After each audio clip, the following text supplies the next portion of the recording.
Hey there, welcome to LSAT Demon Daily. I'm Nathan Fox, that's Ben Olson, together with the founders of LSATdemon.com and our weekly podcast, Thinking LSAT. We have an email here from Taranpreet, who is a recent LSAT Demon Live student. Hello, Ben and Nathan. First off, thank you for providing daily tips on how to crush the LSAT test. Test. Being a Demon student for almost 2 months, I can say that I've developed a basic system for attacking these questions.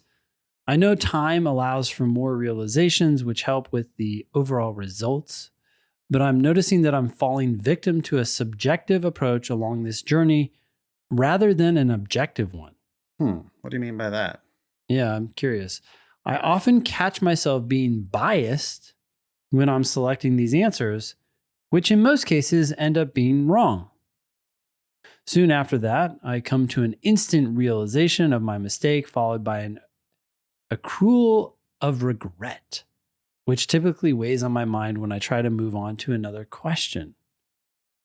It's like I accidentally pressed a button to launch a nuke, figuratively, good, and now I can't get my mind off of it. Whoa, okay. I often catch myself coming back to the same question days later and rereading it to make better sense. Could you provide feedback on what I'm doing wrong here and share some insight on how I can adopt a more objective approach? I appreciate it. Thank you, Taranpreet. Unfortunately, you're saying I catch myself being biased when I am selecting an answer. I'm not sure exactly what you mean by that. I mean, my first thought was personal political bias. Okay, that can happen. That can happen, especially with novices, that they think they're supposed to be picking answers based on like what's morally right or morally wrong. What answer supports the environmentalist position as opposed to which one actually has to do with whatever they're asking?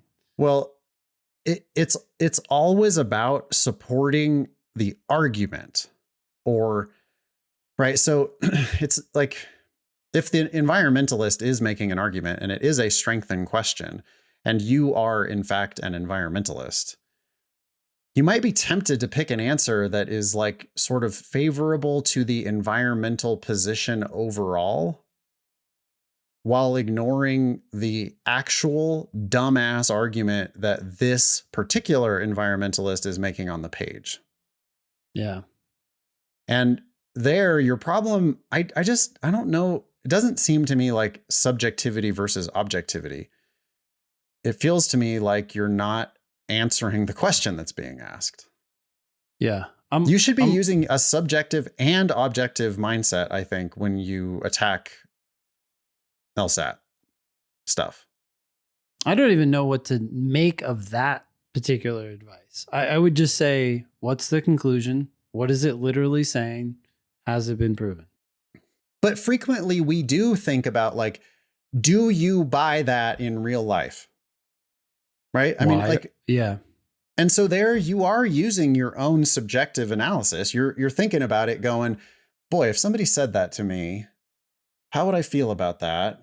And not whether I would be insulted or whatever. It's just, does it make sense to me? I guess you can call that objectivity.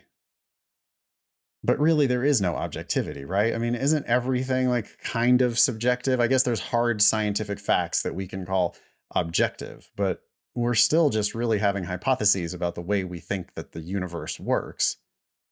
Yeah, I don't know if the discussion is super helpful. I don't know what people are supposed to take away from, should I think objectively or should I think subjectively? Right. I guess just because I don't want people to start asking themselves, do they agree with the claim or not?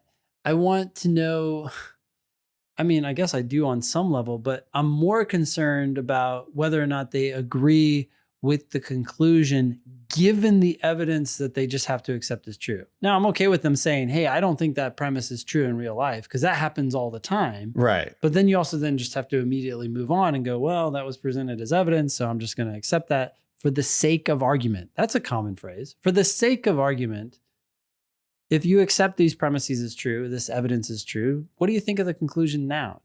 Are you compelled to accept it? Yeah. That's the game that we're playing ultimately, is you might not some of the premises might be crazy, like every Mhm. brick house has a front yard or something. What? That's not true Mhm. in real life. But if we accept that as a premise for the purpose of argumentation, if we accept every brick house has a front yard, and then they go on and they reach some conclusion somewhere, your job is to always agree with the premises and then still find ways to disagree with the conclusion if you can. Or you notice that the conclusion is actually proven if it is. Yep, that's your job.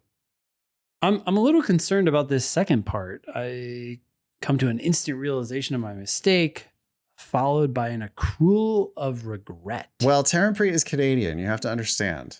They're sorry for everything. So the accrual of regret, that's part of being Canadian. Oh, is that Canadian guilt? Is that Yes. what that is? Mm-hmm. Okay. Let it go. You're doing great. If you're doing questions and learning from your mistakes, you're winning. Yeah. I mean, the fact that we go all the way to, it's like I accidentally pressed a button to launch a nuke. That's extreme. Like, I don't think that's just like, so the missiles are in the air and it's gone and there's nothing you can do about it. Shit. Well, but also just like, it's gone now. It happened now. Like my subjective mind got in there. My bias got in there, and now I just can't see any other answer. I mean, maybe that's what Taranpreet is saying. Oh, like there is no resolution to this. Like you can't shoot down the nuke. Yeah. I'm a little concerned about this. I often catch myself coming back to the same question days later and rereading it to make better sense. I feel like you're doing too many questions and you're not reviewing thoroughly enough in the moment to make sense of them. Maybe you did a full test today and you're not going to review until tomorrow, but tomorrow I would expect that you make full sense of that question. Not you're still thinking about it 8 days later, going back to it. Well, no, you should have unlocked that question in your review. You should have solved that question in your review. And that's really the way to put it in your rear view mirror. Yeah.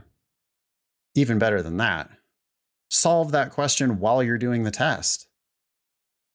Take just a little bit more time with it. Yeah. Instead of being like, well, the nukes are in the air. I was biased. I have regret. I'm moving on. Instead, it's like, well, maybe take a little more time with that so that you're not just firing off the nukes. Sorry. I'm just thinking about the situation. The nukes are in the air. I have regret. Everybody, I have regret. Okay, are we good? That's something like a former president would have said. Sad.